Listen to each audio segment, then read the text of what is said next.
Sveiki, chebryte! Įsivaizduokite pasaulį, kuriame negalite pasitikėti tuo, ką matote ar girdite. Pasaulį, kuriame realybė ir iliuzija susilieja į vieną. Tai nėra mokslinės fantastikos filmų scenarijus, tai jau yra mūsų realybė.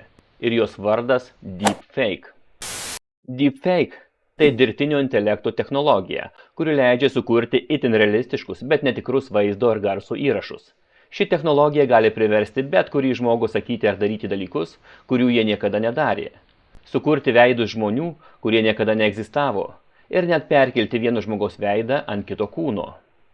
Nors ši technologija gali būti naudojama pramogai ir kūrybai, ji taip pat kelia rimtų etinių ir saugumo problemų mūsų visuomeniai. Šiandien mes panagrinėsime, kaip veikia Deepfake, kokias galimybės jie atveria ir kokias grėsmės kelia mūsų pasauliui. Taigi, šiandien aš supažindinsiu su FaceFusion dirbtinio intelektų įrankiu, kuris leidžia ne tik pakeisti žmogaus veidą, atredaguojant akis, lūpas, galvos padėtį, bet ir pakeisti garso takelį, kitaip tariant, įgarsinti. Taip atrodo FaceFusion pagrindinė programos sąsaja. Kaip matote, visko daug, tačiau nereikia gąsdintis, daugelio funkcijų jūs net nepanaudosite. Aš jums parodysiu pagrindinius nustatymus. Procesorius tai yra programos galimybės, kurias galima aktyvuoti pavieniui arba kelias iškart. Jų pagalba galima pakeisti veidą, modifikuoti amžių bei lytį, redaguoti veidą, pagerinti veido kokybę, nuspalvinti video fragmentą ir sinchronizuoti lūpas. Šiek tiek žemiau FaceSwapper. AI modeliai, kurių pagalba bus keičiamas veidas. Siūlau nieko nekeisti, palikti taip, kaip yra. Pixel Boost, sakykime, uždedamo veido kokybė. Kuo didesnį variantą rinksitės, to geresnę veido kokybę išgausite. Tačiau tuo labiau apkrausite savo sistemą. Na, o man pakako mažiausio standartinio varianto. Dar žemiau Execution Providers. Štai čia svarbus dalykėlis jūsų būsimo deepfake video kompiliavimui. CPU – kompiuterio procesoriaus panaudojimas. O CUDA – NVIDIA vaizdo plokštės galimybių panaudojimas. Jeigu turite galingą vaizdo plokštę, turiu omeny žaidybinį iš RTX serijos, drąsiai aktyvuokite šį nustatymą. Žymiai pagreitins jūsų kuriamo video kompiliavimą. Tik šis nustatymas neveikia, jeigu kuriate deepfake iš naršyklės lango, bei turite kitą, pavyzdžiui, AMD Radeon vaizdo plokštę. Paskutinis Tensor. Tai būtų pats greičiausias variantas, susietas su NVIDIA biblioteka, specialiai optimizuota dirbtiniam intelektui. Tokiu atveju reikėtų specialios programinės įrangos ir labai galingos vaizdo plokštės. Žinoma, aš tokių galimybių neturiu, todėl ir nenaudoju. Taigi, pradėkime nuo elementariausių dalykų. Pakeiskime veidą vaizdo fragmente. Aš pasinaudosiu Minimax sugeneruotų video, kurį sugeneravau praeitame vaizdo įraše. Ir dviračių važiuojančios merginos veidą pakeisiu į žymybę Angelina Jolie. Taigi, viršui kursorius pasirenkam failą arba pasirenkam nuotrauką veido, kurią norėsim mes panaudoti deepfake'ui. Štai šitą Angelina Jolie. Ir toliau apačioje kur target, čia pasirenkam vaizdo fragmentą, į kurį numatėme talpinti. Mergina 2. Toliau, dirbtinis intelektas analizuoja greitai ir tuoj parodys preview. Šiek tiek žemiau matote reference face, tai yra kiek atpažino veidų mūsų video fragmente. Ir štai preview langas kaip atrodys. Jeigu matot, kad kokybė šiek tiek suprastėjo, galima tą kokybę pagerinti, pasinaudojus Face Enhancer. Spaudžiam Face Enhancer. Tai yra papildomai pagerina mūsų veido kokybę. Ne mūsų veido, bet keliamo veido kokybę. Ir ją galima papildomai reguliuoti šitų nustatymų. Galim maksimaliai uždėti 100%. Jeigu maksimaliai uždėsit kai kuriuose videose, veidas pasidaro toks kaip vaškinis, netikras. Tai nepersistinkit su šitų nustatymų. Toliau, žiūrim kairiau, uždedam, jeigu naudojat vaizdo plokštę, NVIDIA vaizdo plokštę, uždedam CUDA. Toliau dar žemiau pasirenkam kokybę mūsų vaizdo fragmento. Tai yra ta, kurį mes išsaugosim. Vaizdo fragmentų kokybę, kurį mes išsaugosim. 80 paliksiu viską taip, kaip yra. Ir output video resolution irgi raišką paliksiu tokia, kokia yra. Nieko nekeisiu, tiesiog neapkrausiu kompiuterio ir spaudžiam start. Nė metų nepraėjo, o mes jau turime rezultatą. Galim išsisaugoti output failiuką į savo kompiuterį ir gautą rezultatą palyginti su originalu.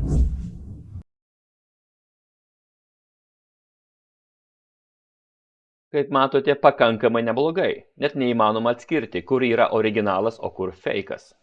Tačiau tai dar ne viskas. Mes galime atredaguoti personažų veidą. Įjungiam nustatymą Face Editor. Automatiškai kairėje pusėje atsiranda tokių daug nustatymų. Ir tiesiog prasibėgsim per visus nustatymus greitai, kai ką pakomentuosiu, kai kitų nekomentuosiu, negaišim laiko. Iš tiesų galite patys išsibandyti ir pasižiūrėti, kas kinta. Pavyzdžiui, pirmas nustatymas veido antakių padėtis. Uždedam maksimumą, kad matytų, antakiai pakelti ir į kitą pusę -1, antakiai nuleisti. Toliau, akių padėtis horizontaliai. Akys žiūri į dešinę pusę ir akys žiūri į kairę pusę. Toliau paliekam maždaug viduriuką, toliau akių padėtis vertikaliai. Į viršų turėtų būti ir akių padėtis į apačią. Toliau, akių atmerktumas. Ne? Akys atmerktos didelės, išverstos tokios dideli kukuliai. Ir priešingas variantas -1, tai yra užmerktos akys. Na ir toliau lūpų padėtis, vėlgi galim redaguoti atvertos lūpos, suspaustos lūpos, burnos padėtis, vėlgi pasižiūrėkit, kas kinta.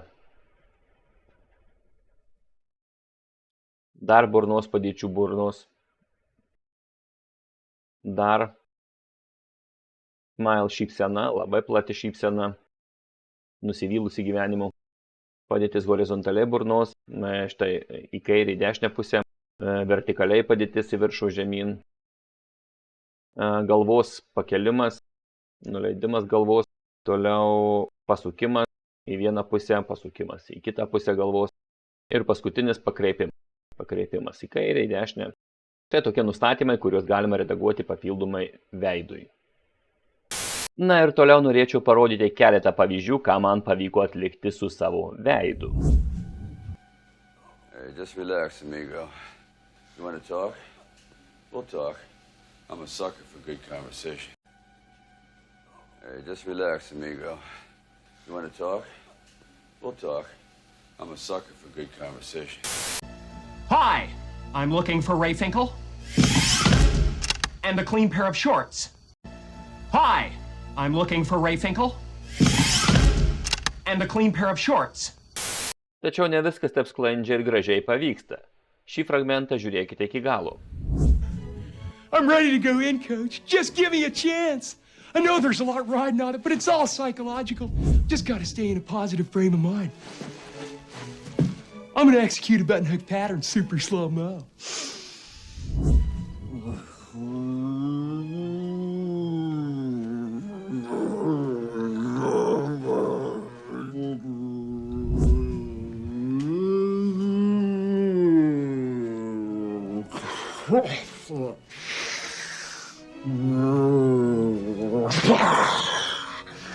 O dabar pabandysime sinchronizuoti lūpas ir priversti personažą kalbėti savo balsu. Tam aš jau esu paruošęs savo balso įrašą ir be abejo vaizdo deepfake'ą padarytą iš kultinio filmo Terminatorius.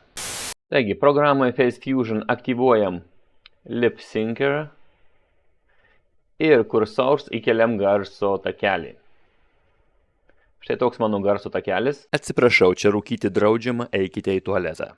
Ir šaltinis failo, į kurį failą mes jį kelsim į tą failą, kur aš vietoj Terminatoriaus. Ir toliau viską paliekam taip, kaip yra, tiesiog spaudžiam Start. Ir laukiam. Ir metų nepraėjo, o mes jau turime rezultatą. Atsiprašau, čia rūkyti draudžiama, eikite į tualetą. Na, o dabar trumpa instrukcija, kaip įsidiegti Face Fusion į savo kompiuterį. Parsisiunčiam ir įsidiegiam specialų atviro kodo launcherį Pinokio. Nemaišykite su Karlo Kolodžio pasako apie medinį berniuką. Paleidžiam Pinokio, susirandam ir spaudžiam Discover. Dideliame paieškos laukelėje įrašom Face Fusion. Spaudžiam ant Face Fusion ir spaudžiam mėlynos spalvos mygtuką Download. Iššokusio lentelėje Save As, dar kartą spaudžiam Download. Laukiam iki kol atsiras programos logotipas su mėlynos spalvos mygtuku Install. Spaudžiam Install ir paskui kairėje launcherio pusėje dar kartą pakartojam paspausdami mygtuką Install. Diegimo procesas užtruks maždaug 5-6 minutės. Pasibaigus diegimo procesų kairėje pusėje atsiras mygtukas Run Default. Jį paspaudus programa aktyvuosis ir suteiks pasirinkimo galimybę pasileisti per naršyklę. Tuomet juodam fone turime paspausti ant IP adreso arba kairėje pusėje susirasti UI Default, tai yra User Interface Default.